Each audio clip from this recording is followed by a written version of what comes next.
저는요, 근래에 가슴이 너무 아프고 힘들어서 솔직히 실제로 가슴이 아픈 건지 아니면 기분 탓으로 이렇게 멍든 듯 나려오는지 잘 모르겠어요. 이런 상태는 사실 수년이 되었고요. 근래 와서 더 심해진 것 같아 가끔 자다가도 끙끙합니다. 심장 쪽에 이상이 있는 것 같기도 하고 정서적으로 너무 힘들어서 이런 것 같기도 합니다. 이런 상황에 속하게 된 것은 어찌 보면 얼마 안 된 것 같은데 벌써 몇 년이 지났더군요. 저에게는 남들에게 쉽게 말하기 어려운 어떤 사정이 있어요. 한동안 그 누구에게도 말하고 싶지 않았고 말하는 내내 가슴이 너무 쓰리고 쿵쿵 뛰는 바람에 그냥 묵혀두었던 일이에요. 하지만 최근 상담을 해보니 어디건 조금이라도 털어놓는 게 좋을 것 같아서 겨우 얘기를 꺼내보게 되었습니다. 저는 어릴 적 삼남매 중 막내딸로 태어났는데 부모님께서 오빠들 둘만 무척 예뻐하시고 저에 대해선 크게 관심이 없으셨죠. 이후 한참 자라 성인이 되었고 회사에서 만난 남직원과 교제를 하게 되었어요. 저보다 나이가 8살 많은 사람이었는데 당시에는 나름 홍기가 찼다고 생각되었는지 프로포즈를 하더라고요. 결혼식도 소박하게 치렀고 저는 인생에 대해 참 여러모로 큰 기대도 없이 그냥 바람에 쓸려다니듯 살았던 것 같아요. 남편은 자상한 사람이었지만 우리가 결혼한 지 얼마 안 돼 그 집에 시누이가 들어오게 되었어요. 결혼을 안 한 사람이었는데 서울에 아는 사람이 남동생 하나뿐이라며 그렇게 딱 들어와 버린 게 아니겠어요. 저와 무려 12살 차이가 났던 시누이는 어쩜 그리 밉상이던지 임신한 올케에게 이것저것 많은 일들을 시켜댔죠. 그래도 저는 이 시기를 겨우 버티고 드디어 아들을 낳게 되었답니다. 남편은 정말 꿈만 같다며 좋아했고 저도 생명을 낳고 보니 기분이 참 묘하고 이상했어요. 이 아이는 꼭 잘 키워버리라. 새로운 인생 열렸으니 열심히 살아버리라 다짐하게 되었고요. 하지만 시간이 지나고 갈수록 자기 누나와 부인이 분쟁하는 모습을 보더니 남편이 이상해지더군요. 당당하게 앞에서 저에게 삿대질을 하고 자기 누나한테 그렇게 대할 거면 당장 나가라고 소리 지르는 게 아니겠어요. 그때는 무척 추운 겨울이었고 저는 산후풍이 심해서 제대로 몸도 못 가누고 있을 때였어요. 당시 애가 깨서 울고 엄마를 찾으니 또 신우가 득살같이 제 욕을 해가면서 아무 쓸모가 없다고 하니 참을 수가 없었죠. 그래서 저도 처음으로 대들게 된 것인데 남편은 그 모습에 완전히 정신이 나가버린 것 같더군요. 갑자기 저에게 손찌검을 하더니 한 번 때리기가 우스웠던 것인지 이후로는 정처 없이 손이 움직이는 대로 마구잡이로 행동했어요. 이날은 저도 너무 어이가 없어 참았는데 다음날 남편은 진지하게 저를 자리에 앉혀놓더니 당장 이 집에서 나가라는 게 아니겠어요. 자기 누나한테 이전보다 더 잘하면서 예의 지키고 정성을 다해 모시지 않는다면 당장 이 집에서 쫓아내겠다는 거예요. 그 뒤에서 어깨를 들썩거리며 웃고 있는 시누이를 보니 저는 정말 미쳐버릴 것 같았죠. 아기를 낳고 몸도 마음도 제대로 회복이 안 되어 있는 상태에서 이런 무지막지한 대접을 받고 보니 도저히 견딜 수가 없어 저는 작은 집만 갖고 그냥 나와버렸어요. 그렇게 며칠을 떠돌다가 아무리 생각해도 내가 갓난아기를 두고 미쳤지 싶어 다시 집으로 돌아갔지만 남편은 여전히 저에게 물리적 행동을 하며 나가라고 자기도 나한테 버릇없이 대드는 여자는 더 맞아도 할 말이 없다며 내쫓더군요. 결국 얼굴에 잔뜩 상처를 입고 저는 그대로 친정에 돌아가게 되었고 그렇게 가봤자 친정에서는 천덕꾸러기 취급을 받을 뿐이었습니다. 결국 저는 돌고 돌아 멀리 가지도 못한 채 남편이 살고 있는 집에서 30분 정도 걸리는 지역에서 자리를 잡았어요. 아들을 그 집에 두고 온 것이 못내 마음에 걸려서 내내 힘들게 돈 벌며 주변을 떠돌아다녔고 몰래 그 집 앞에 가서 아들의 모습을 훔쳐보기도 했어요. 그렇게 저는 주변을 떠돌다가 집에 전화해서 아들의 목소리를 듣고 혼자 숨죽여 울며 끊기도 하고 참 힘든 나날들을 보냈습니다. 그러다 초등학교쯤 아들과 본격적으로 연락이 됐고 아들 역시 새로 집에 들어온 계모와의 사이가 무척 안 좋았던지 저를 애타게 찾더군요. 허나 아무리 봐도 남편이 저에게 아이를 보내줄 것 같지 않았기에 성인이 될 때까지 꾸역꾸역 참는 수밖에 없었어요. 그러는 사이 저는 여기저기 일을 옮겨 다니면서 돈을 벌기 시작했고 아주 작은 월세방에서 조금씩 집 사이즈를 키워가며 살아가게 되었습니다. 언젠가는 아들과 같이 살겠다는 꿈을 안고 말이에요. 당시에 아들도 저와 연락에 대해선 자기 아빠나 계모에게 비밀로 하면서 꾸준히 이어오고 있었는데요. 그리하여 이윽고 성인이 되자 독립하겠다는 핑계하에 제 집으로 오게 되었답니다. 20년이 좀 지나서야 저는 겨우 아들과 함께 살게 되었지만 그간 그래도 조금씩 연락하고 남편 몰래 만났던 시간들이 있었기에 아주 어색하진 않았어요. 아들을 그렇게 만나 제 품에서 제가 차려준 밥을 먹이고 얼마 안 되어 군대를 보내게 되었답니다. 아들은 엄마와 같이 살아본 게 얼마 안 되는데 이렇게 또 떨어지는 게 무척 힘들다며 내내 편지를 보내왔고 저도 눈물 지으며 맨날 아들을 위한 기도만 하고 살았어요.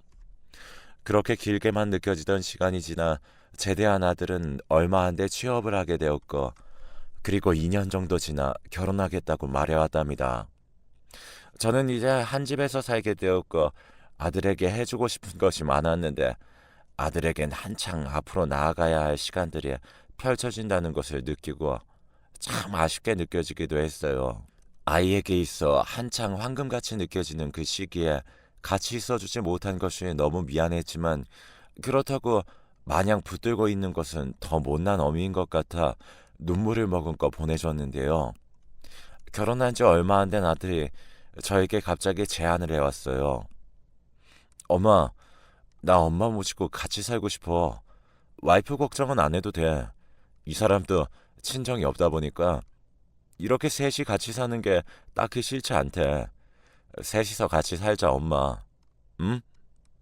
이 제안을 듣고 솔직히 기분이 좋지 않을 리가 없었죠. 마음은 너무 좋았지만 그래도 한편으론 걱정을 하고 있었는데 아들과 며느리는 얼른 들어오라며 저를 잡아 끌더군요. 그리해서 셋이 살아가던 와중에 몇 달 지나지 않아 며느리는 임신을 하게 되었답니다. 이때 저는 참 행복이라는 것을 정말 제대로 맛보게 되었던 것 같아요. 태어나서 성인이 되기까지 늘 뭔가 개운치 않은 뿌연 안개 속을 걸어오는 듯한 어두운 인생이었고 결혼을 하고 나서 남편에게 심한 꼴을 겪어 이혼도 당했고 혼자 20년 넘게 살아오는 동안도 참 버겁고 괴로운 삶이었어요. 그런데 아들 부부와 같이 살면서 내가 만든 음식을 애들을 먹이고 이야기도 나누고 거기다 귀여운 손주까지 곧 태어난다고 생각하니 실감이 안 나더군요. 한편으론 늘 힘들게 살아왔던 탓인지 몹쓸 상상도 들었고요. 정말 나 같은 사람이 이렇게 행복해도 되는 것인지 이러다 또 불행이 찾아오는 건 아닌지 하고 말이에요. 그래도 다시 덜컥 생각을 바꾸려고 참고 있었는데 그런데 자꾸 나쁜 상상을 하게 되고 괜히 인생 앞에 움츠리고 지레 겁부터 먹게 되더군요. 아무래도 제가 살아온 인생 전반에 너무 크고 아픈 생채기가 나 있었기 때문에 그 텀이 좀처럼 잘 메워지지 않았던 것일까요? 얼마간은 참으로 행복했던 시간이었으나 불행은 좀처럼 저를 쉽게 놓아주지 않았어요. 겨우 자식과의 포근한 둥지 사이로 들어가 행복을 누리려던 저를 다시 끄집어내어 세상 밖으로 내동댕이 쳐버리더군요. 상황이 이렇게까지 흘러간 것에 대해서는 몇 년의 시간이 있었어요. 다시 돌아간다면, 그때로 돌아간다면 뭔가 달라졌을까 싶어 아직도 자다가 깨서 허공에 손짓을 하기도 하고 그래놓고 누군가에게 얻어맞은 양 엉엉 울기도 합니다. 그때 실로 아주 끔찍한 사건이 저희 곁으로 찬찬히 흘러들어오고 있었거든요. 당시만 해도 우리 집에 귀여운 손자가 태어난 것으로 한창 시끄러웠고, 저는 며느리의 건강이 불쑥 좋지 않은 것을 염려해서 모든 일들을 다 내려놓고 손주 보기에만 힘썼어요. 저 역시 성치 않은 몸이었고, 젊은 날부터 이때까지 온몸이 나가도록 일만 했었기에 결코 건강하지 않았어요. 하지만 손주는 정말 제대로 키우고 싶었고, 아들에게 못해줬던 것을 손주에게 다 해보겠다는 마음으로 모든 것을 올인해가며 키우게 되었답니다. 며느리는 나중에 건강 상태가 점점 심해졌고, 손주가 두 돌이 되던 해 그만 갑상선암 판정을 받게 되었어요. 아들의 절망적인 표정을 보자 너무 괴로워서 저라도 힘내지 않으면 안 되겠다 싶었답니다. 저는 한창 힘들어했던 며느리를 신경 쓰기도 하고, 매일같이 보채고 울어대는 손주를 업고 놀아주고 먹이느라 무척 피곤하고 지친 날을 보냈어요. 당시 며느리는 친정이 없었기에 이런 모든 역할을 도맡아주는 제가 너무 고맙다고 울기도 했고요. 아들은 우리 모두를 먹여 살리기 위해 밤낮으로 바쁘게 일하고 있으니 정말 정신을 똑바로 차릴 수밖에 없었죠.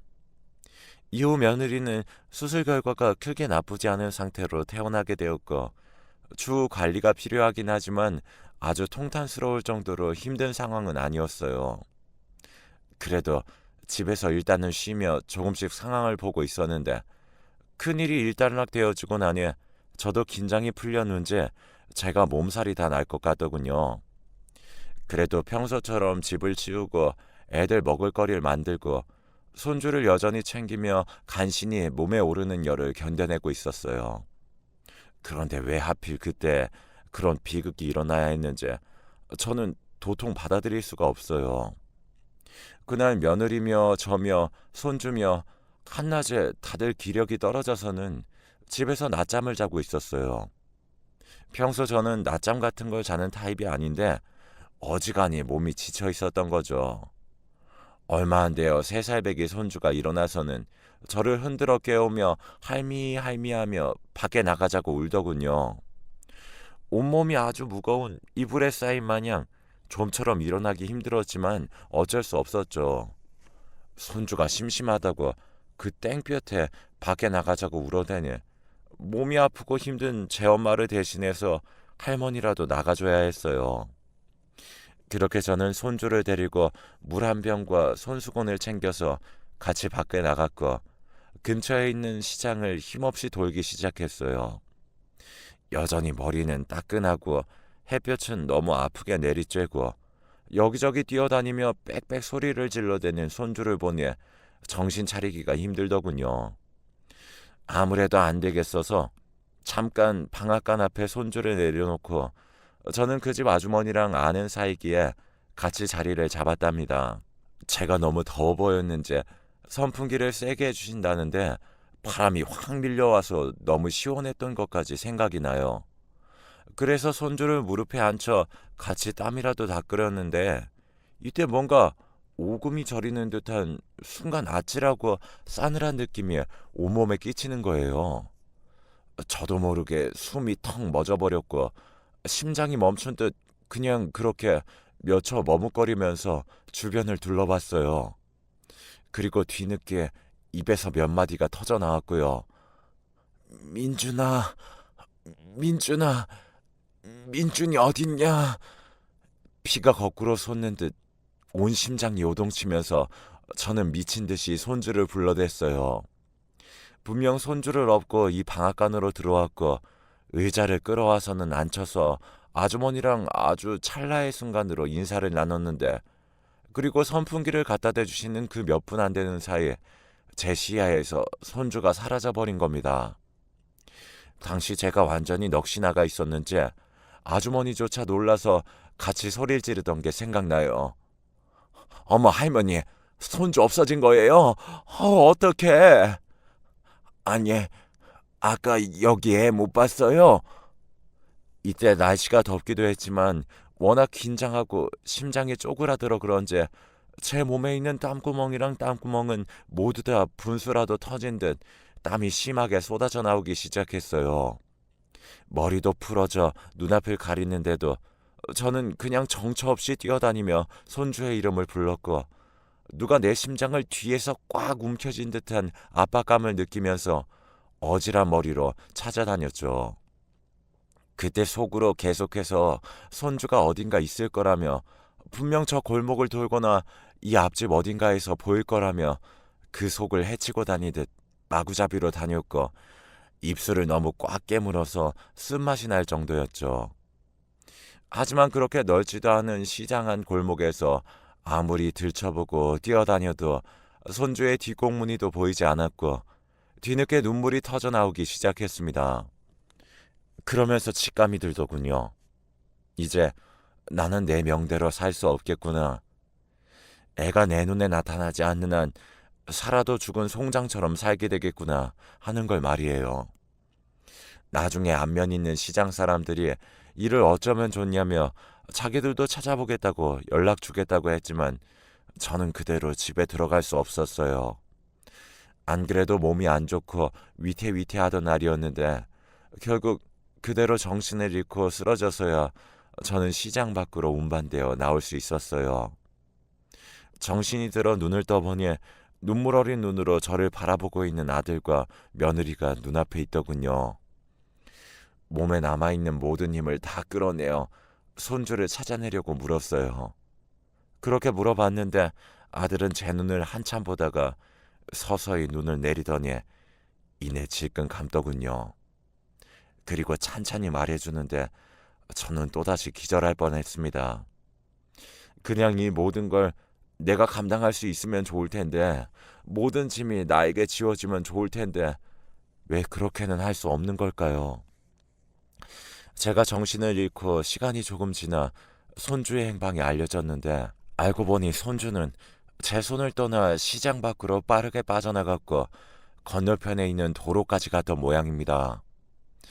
아무것도 모르는 그 아기가 그저 앞만 보고 아장아장 빠르게도 가던 우리 아기가 그때 엄청난 속도로 달려오는 오토바이에 그만 큰 사고를 당하고 말았고, 그쪽 도로에 있던 사람들은 보호자도 없이 아기 혼자 이렇게 걸어나와 당한 처참한 사고를 보며 말을 잇지 못했다고 합니다.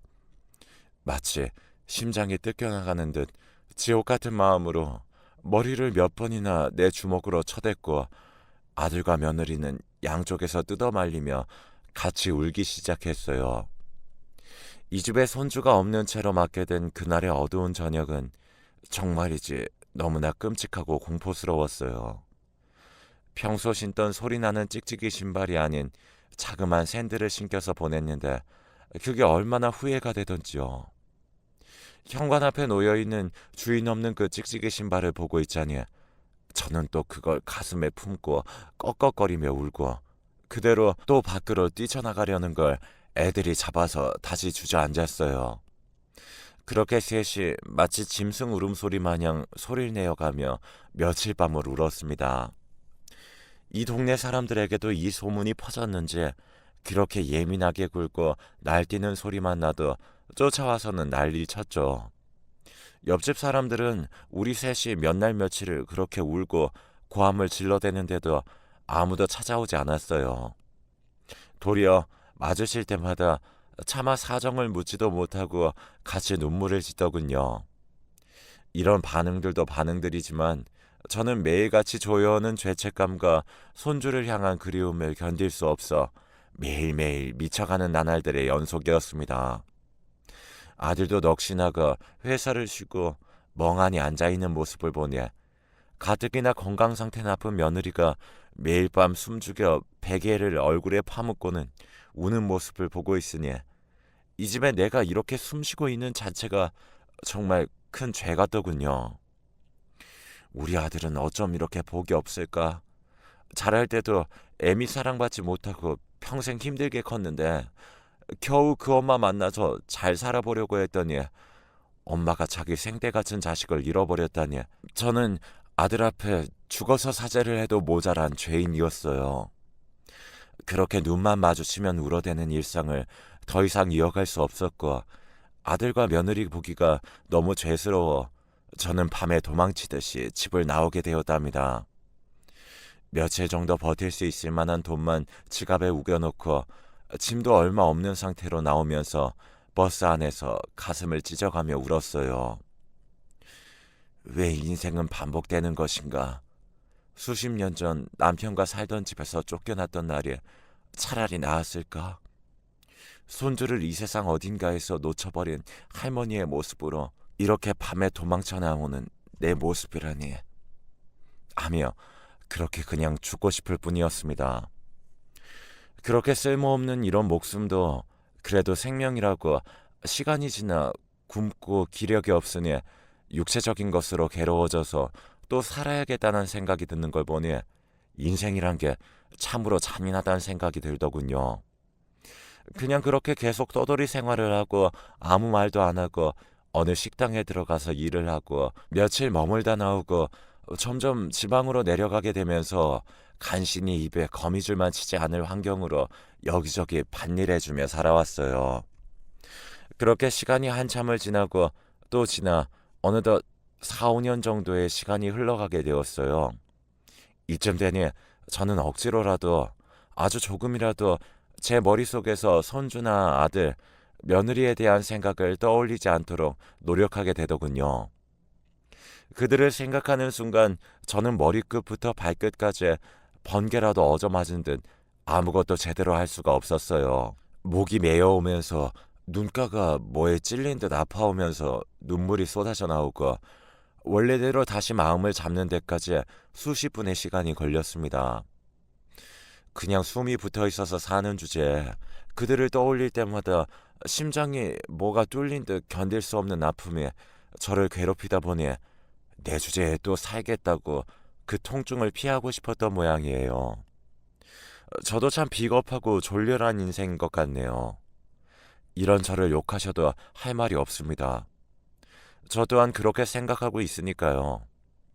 이렇게 살아오던 중 얼마 전에 한 재래시장에서 믿을 수 없는 경험을 하게 되었어요. 그쪽에는 자그마한 분식집이 있고 거기에 할머니가 내 또래라서 가끔 일을 도와주며 저도 푼돈을 받아가며 뒤편에 있는 작은 공간에서 살고 있었는데요. 그날도 여지없이 도와주러 나갔는데 웬 아이 엄마가 유모차를 끌고 온 거예요. 사실 아기를 보는 것조차도 괴로워서 잘 안 보려고 했는데 이날따라 아이 엄마가 저에게 말을 활발하게 거는 것이 어쩔 수 없이 아이 쪽으로 시선이 가더라고요.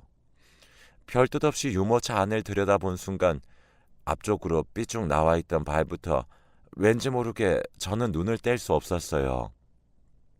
갈색의 자그만 샌들, 마치 우리 손주가 신었던 것과 무척 비슷한 것을 신고 있는 발이 보이더군요. 그걸 보고 있으니 다시 쓰라림이 엄청나게 일어나면서 눈을 질끈 감았는데 겨우 마음을 가다듬고 다시 눈을 뜬 순간 정말 기절할 듯 저는 놀라 굳어버리게 되었어요. 아이가 떨 것 같다며 이제 막 낮잠 자고 깼다면서 아이 엄마가 유모차 덮개를 채웠는데 그 안에 누워있던 아이와 제 눈이 마주쳤기 때문이에요.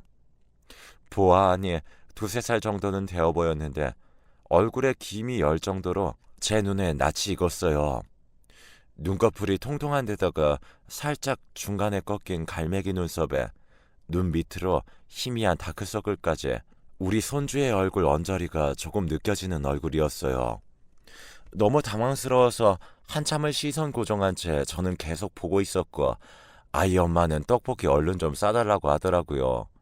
하지만 그런 말이 귀에 제대로 박혀 들어오겠어요? 아이는 저를 움직이게 할 수 없었고 계속 넋을 놓고 아이 얼굴만 쳐다보게 되었어요. 아이도 제가 계속 쳐다보니 저를 마주보게 되었고 자기 엄마와 저를 왔다 갔다 보더라고요. 이때부터 머릿속이 뿌얘지면서 저는 겨우 아이를 불러보게 되었어요. 수년간 감히 입에 담지 못했던 소리를 가까스로 뿜어내면서 말이에요. 민준아, 민준아, 민준아. 아이는 점점 눈이 커지더니 뭔가 재밌다는 표정을 지었으나 반복해서 부르며 팔을 세게 잡는 제 모습에 놀랐는지 이내 얼굴을 찡그리더군요. 그러다 울음이 터져 몸을 막 움직이는데도 저는 끝내 놔줄 수가 없어 계속 이름을 불렀고, 아이 엄마는 제 등이며 팔을 때려가며 뭐 하는 거냐며 소리를 마구 질러대기 시작했어요. 결국 지나가는 사람이 이 소동을 보고 경찰에 신고를 했고, 끝내 마음을 다잡지 못하고 계속 흐리멍텅한 상태로 경찰서에 가게 되었습니다. 아이 엄마는 흥분해서 고래고래 소리를 질러댔고, 그 집 아빠도 와서 할머니 미쳤냐며 온갖 욕을 해대더군요. 나중에 설명을 해주시는데 그 아이는 그냥 어디까지나 그 집 아이일 뿐이었고, 제 손주랑은 그저 아주 조금 비슷한 구석이 있었던 것 같아요. 온갖 폭언과 욕을 듣고 경찰이 말리고 있는 사이에 저도 좀 정신이 들고 그제서야 선명하게 상황 파악이 되더군요. 생각해보면 우리 손주가 살아있었다고 해도 그보다는 한두 살 더 많았을 텐데, 저도 점점 정신이 온전치 않게 되는 것인지 스스로도 약간 겁이 났어요. 그렇게 힘없이 멀뚱멀뚱 서 있는데 이 연락이 우리 아들에게까지 미치게 되었나 봐요. 몇 년간을 쭉 아무런 연락도 안 하고 드문드문 여기저기 떠돌며 살아왔는데, 그 사이 아들은 실종 신고를 해두었다더군요. 이 일로 하는 수 없이 아들과 며느리를 만나게 되었는데, 둘은 저를 붙잡고선 한참을 울며 말을 잇지 못하더군요. 사실 저도 이쯤 되니 내가 뭘 어쩌고 싶은 건지, 딱히 아들과 며느리를 만나고 싶지 않은 것도 만나고 싶은 상황도 아니었지만, 그저 이렇게 마주하게 되니 꼭 수도가 터져버린 마냥 곡을 해대며 우는 수밖에 없더군요. 이후로 아들과 며느리는 저를 데리고 다시 서울로 올라왔고, 며느리의 권유로 인해 정신과 쪽 치료를 받고 있어요. 그런 거 다 필요 없다고, 죄인인 내가 이곳에 오래 머물 수 없다고 했지만 아들의 말이 저를 너무 아프게 하더군요. 엄마, 나한테 엄마까지 없으면 어떡해. 우리 모두가 아프니까, 그러니까 더 같이 있어야 해. 더 오기로 셋이서 열심히 살아야 해. 제발 가지 마. 알게 모르게 나는 또 아들에게 큰 상처를 줘버렸던 게 아닌지 참으로 쓸모없고 민폐인 인생인 것 같습니다. 하지만 이런 엄이라고 해도 아들은 나를 필요로 해주고 있으니 어떻게든 살아가야 하겠죠. 그 부분이 한편으론 고마우면서도 한편으로는 죽고 싶을 만큼 미안해서 어디론가 사라져버리고 싶기도 하고, 그런 날들을 보내고 있습니다. 이런 제 이야기 들어주셔서 참으로 고맙고 감사하고, 저 같은 사람도 살아야 할 이유가 있는 것이겠죠. 몇 년 만에 남에게 내 얘기를 하는 것이라 좀 떨리기도 하지만 그래도 겨우 털어놓게 되었어요. 들어주셔서 고맙고 감사합니다.